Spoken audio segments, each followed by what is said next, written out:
What's this? I thought we saved the world. What are we still doing back here? Did we not do it? Well, we actually did do it. We're just rewinding time. Hey, ladies and gentlemen, welcome to the true final episode of Kingdom Hearts. It's a bonus video. Basically, I'm going to talk about a little bit of stuff like, basically the early stages, development of this game, and basically, all that different type of stuff like that. Because I'm pretty sure most of y'all who haven't played this game before want to know like the backstory of this game, basically. Stuff like, that people need to see. And our first topic is probably going to be about Sora himself. Originally in like development of the Kingdom Hearts 1, well, we all know like Final Fantasy monster designer. He made all the different type of monsters for like Bahamut, the Behemoth, and he also made some of the stuff for this game. I could probably post them on the screen right now, a few of them here and then, and you can tell that he does really do a really good job on some of the art that he does. But with Sora, he also made art for Sora, but it was a lot different than this version we're seeing right now. Originally in like development, Sora was recently like a human/lion hybrid. His keyblade was a bit of like a chainsaw, pretty much, basically all of that. And I guess I believe it would probably look like a very cool concept for like a lion, but then again, that's what Simba would be used for as a summon in this game. So I can kind of understand why they did that, because having a lion type protagonist and a lion type summon would kind of be a bit redundant, basically.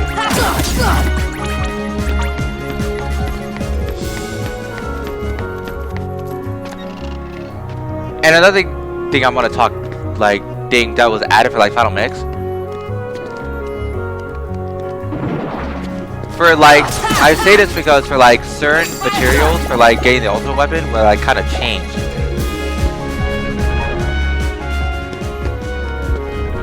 In Final Mix, we got these enemies called Power Wilds. Basically, Sniper Wilds. Basically, Power Wilds just pink. And they're basically just really, really annoying. We've seen them before, but these versions here at Traverse Town, they're really annoying. Basically, you have to hide from them and basically just not get caught. If you got caught, they would basically appear almost every time. Basically, unlimited amount of times. Basically, just annoying. I think that's probably one of the few things people would say when they talk about Kingdom Hearts. They probably want to go back to the original. Because, they don't want to deal with like the Sniper Wilds, Power Wilds, all that stuff like that. And basically things like that.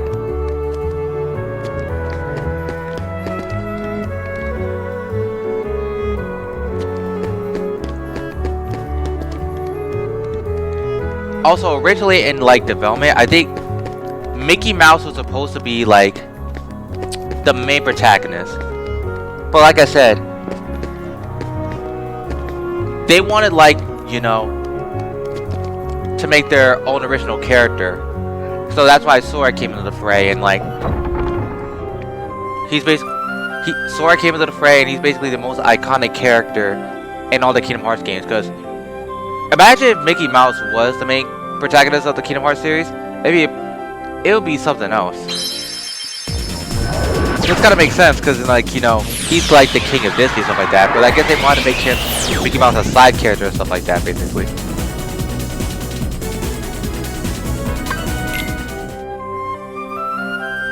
Yeah, and it's like, and I also want to talk about some character designs. First one we'll talk about is basically like Cloud Strife.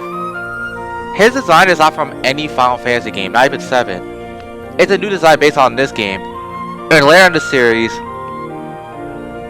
he would get like a different design, basically his Afro Children design. I'll post it on the screen like right now just to show.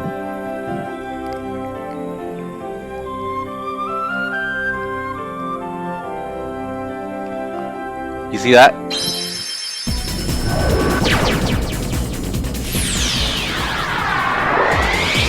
Yeah, basically a new different design. Because remember, this game is not connected to Final Fantasy or anything like that. It's its own separate universe, but with Final Fantasy characters and Disney characters. That is one spin on to it. And back to the cups, basically. We all know what kind of rewards we get from defeating the Hades Cup. But if you do the Fails Cup with Sora alone, you get an extra combo plus ability, and if you do set time limit alone, I didn't get to show these off because, like, I kind of just forgot about the Phillies in the second cup, basically. But yeah, an extra 3 seconds, and basically, yeah, it's over. But yeah, this is probably the only times I'll be showing off these, because, like, you know, they're really not spectacular or anything like that, just like, you know, nothing all that interesting. But you do get another ability from, like, this place from its hard work. See you guys at the end. Hold on, I just realized I was supposed to talk about Kingdom Hearts trivia. Okay, so I basically can't do that because I basically told you guys I'm talking about trivia. What else am I supposed to say?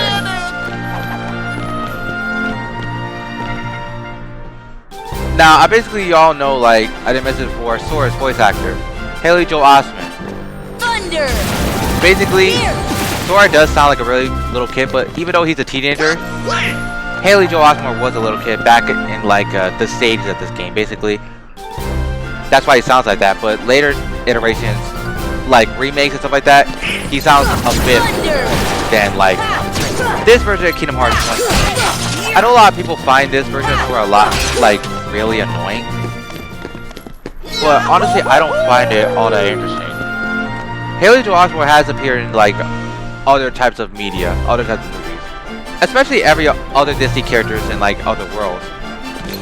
Like, I recently found out that Alice in the Alice in Wonderland land, her voice actor is the same one that voice acted her in, like,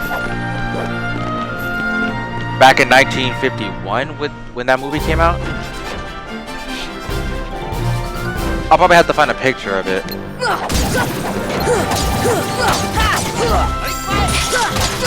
Or I could probably just post it in, like, the side, basically, what her name is.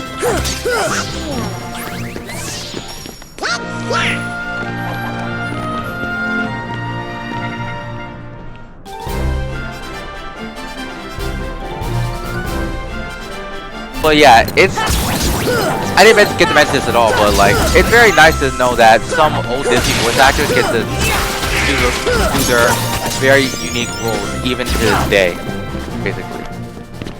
That's the power of the because it shows how much, like, you know. Oh, we also get another tech boost.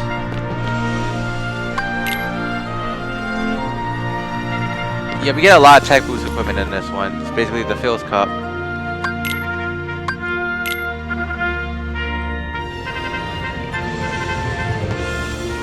And this other cup, we got Pegasus Cup, Sora alone, basically. Thunder! I will say that the one I know from, like, a voice actor I know for this game is not only Haley Joel Osment, but Billy Zane as Xehanort. And also Hayes voice actor, I forgot his name.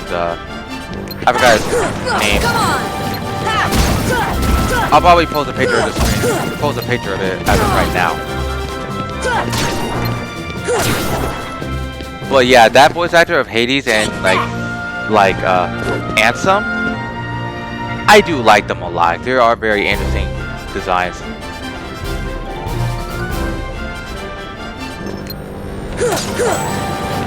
Thunder! Thunder! Yeah. Oh yeah! For some reason, with the first level cups, the enemies drop out a lot more experience than normal. That's basically what it basically is.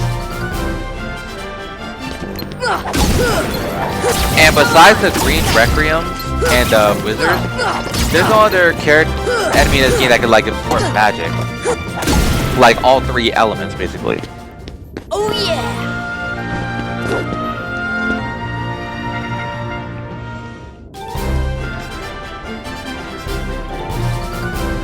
But though I will say the Phillies and Hades Texas Cup is probably a cup you probably forget that has these 2 extra emotes in them. Nothing to it. Because I don't think people really pay mind to them.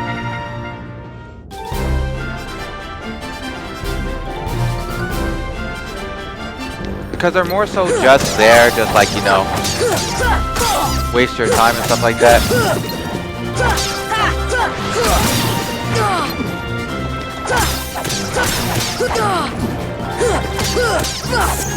And he went to stone.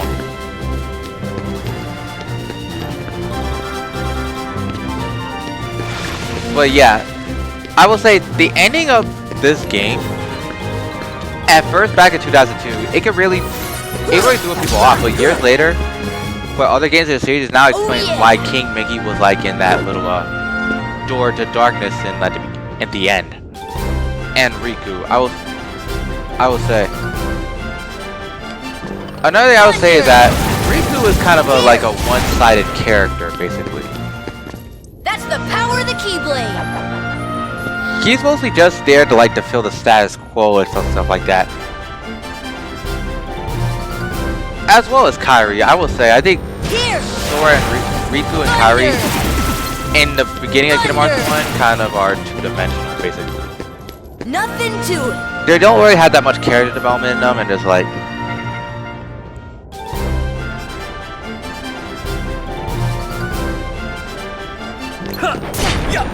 they don't have that much character development in them, and they always, even though they do get a lot better in later games, they are pretty much two-dimensional at this point. Get this. Come on. That's just normally just me when I say about character development. Take that. Now we got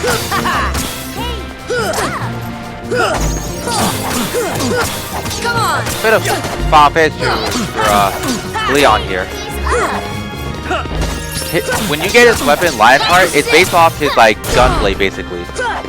And cause I think he has like a lion base like thing on his jacket, it represents his world in like Final Fantasy 8. That's basically it. Another thing is that a lot of few Final Fantasy characters get design changes, like all of them. You get an Ori Calca from this. Would have been very useful.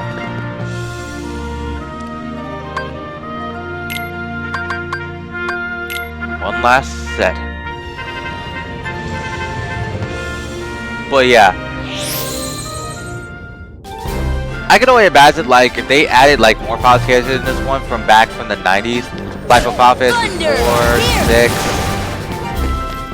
I think Final Fantasy 9 came before Kingdom Hearts 1, so well they added a Final Fantasy 9 character later on in the series. And even though Kingdom Hearts is technically my very first somewhat Final Fantasy game ever because I played this 6 years ago before Final Fantasy this year, it's just nice to know know about other games that these characters would debut in. Especially Cloud and stuff like that. Thunder! Because at this point I wasn't really big on role-playing games until like a few years later, basically.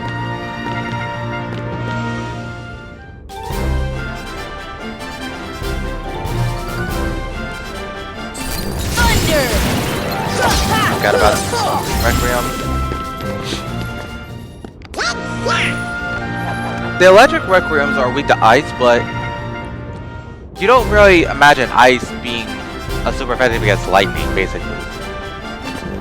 Here. And also, I would say there are a lot of enemy designs that were like changed for some enemies. Like I talked about, like the Phantom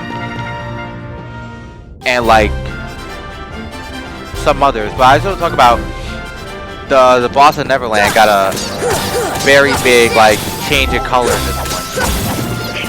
In the original, it was like red, and this one is like purple. I can post a picture of it here.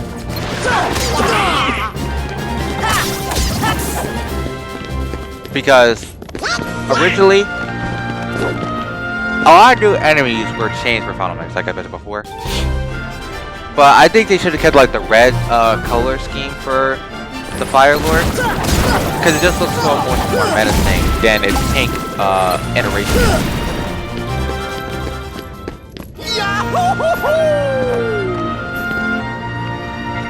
Because like, at first I didn't really mind the color changes, because like, you know, AT Remix, but remember, Thunder!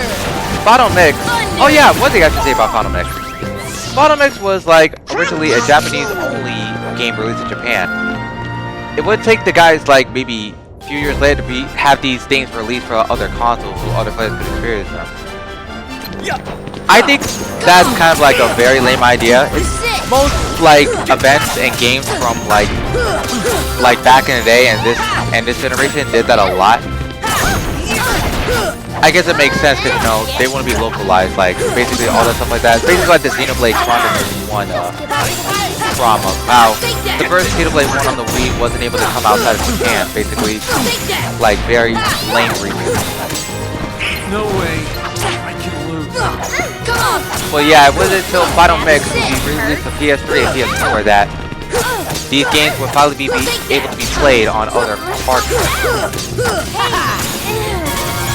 There we go. I just think it's very, very stupid. And we got a dark matter from this. Great. Just really, really stupid why stuff like that even has to be a thing nowadays.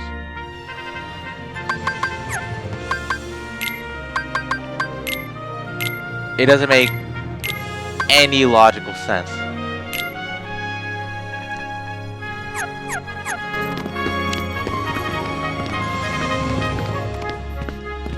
And also, let's check out the writing of this. In game 1, the only one, blah blah blah.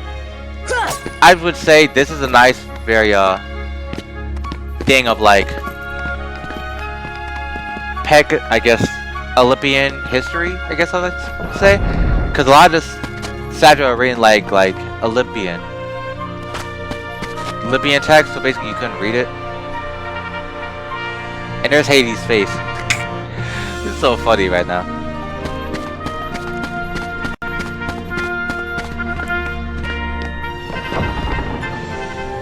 That's basically all the little cups.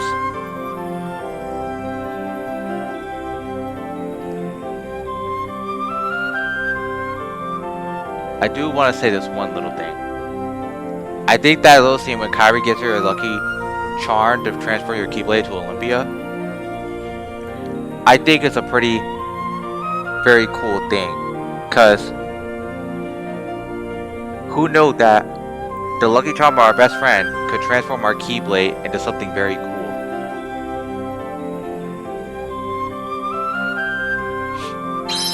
And I just think it's a nice touch of detail that they went and did that just to show that Kairi could try to be somewhat useful in the plot of this game. And even though she's kind of forgotten later on, it's kind of just useless because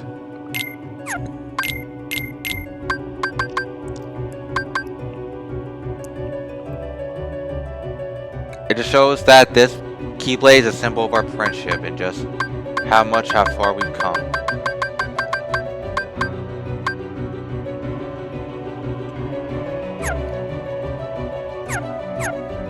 I will say that I hope that even though Kairi is most people's not favorite, I do like Kairi a lot. And I just think that she's a very interesting character, just say in her own right, in most interesting way. But with all that little trivia out the way,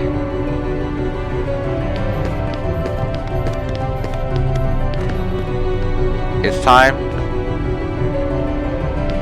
to talk about our secret final super boss.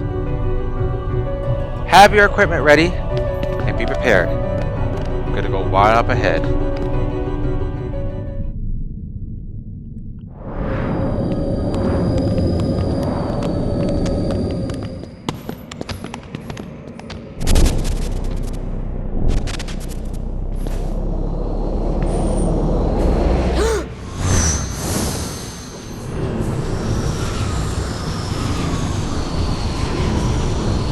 speaking too fast, man. I can't read all this.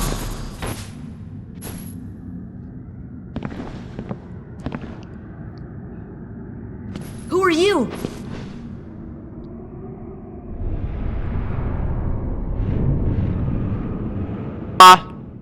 It seems I you. am Sam? Sorry for that scream. That name rings familiar.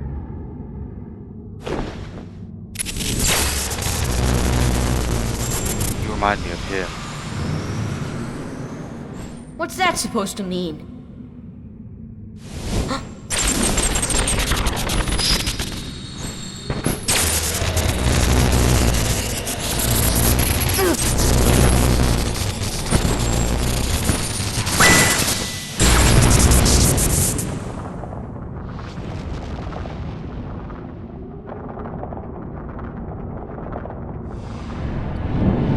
Are not whole.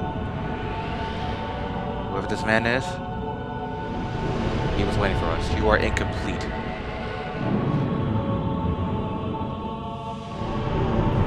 Allow me.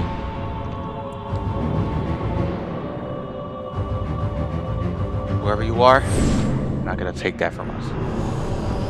To test your strength.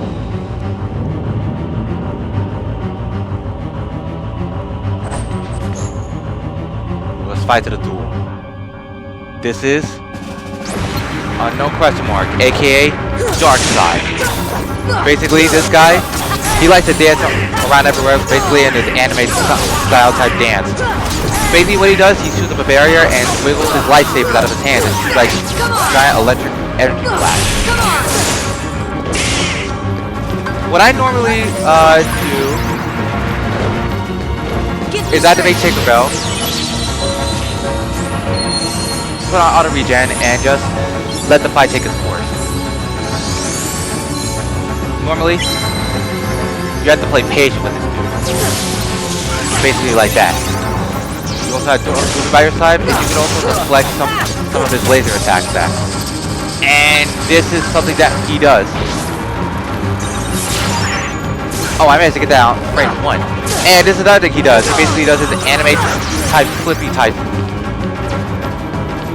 He also shoots like little lasers out in the open, has them homing on you, and basically stuff like that.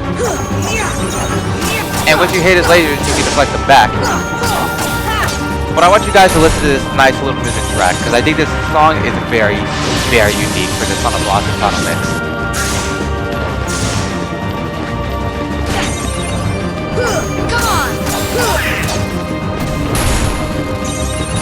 Come on!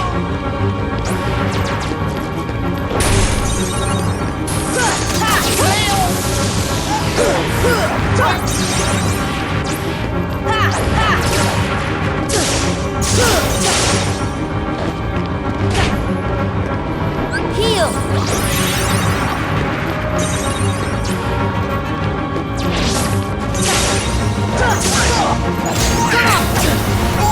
It's called Into the Darkness. You will hear this track later on in the series, but right now this period is very unique. But after a while, oh, this is the answer to other attacks. He basically goes all like, I think like legendary Super Saiyan on your ass and just shoots out an energy blast. And now his little lasers become red and they start homing on you. And he also has that other attack where he shoots lasers out of his hands, basically manually. Honestly, this guy can't hurt, but he can give you a run for your money, but he's not all too bad. And once he does this stuff, it can get really bad. There we go. Remember, you have Tinkerbell and your heal spell. But basically, this fight is not bad all things considered. Still a pretty challenge if you will, but bam, there we go. That's it for Darkseid.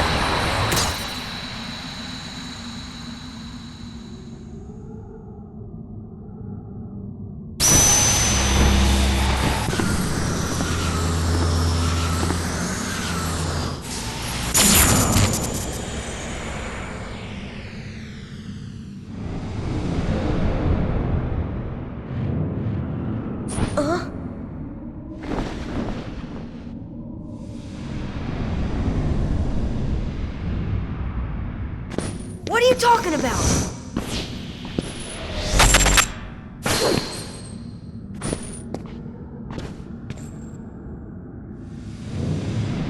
It's beyond your comprehension for now.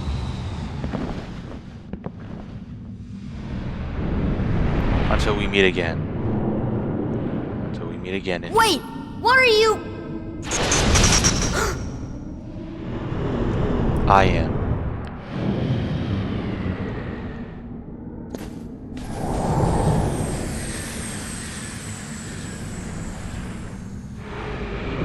But a mere shell.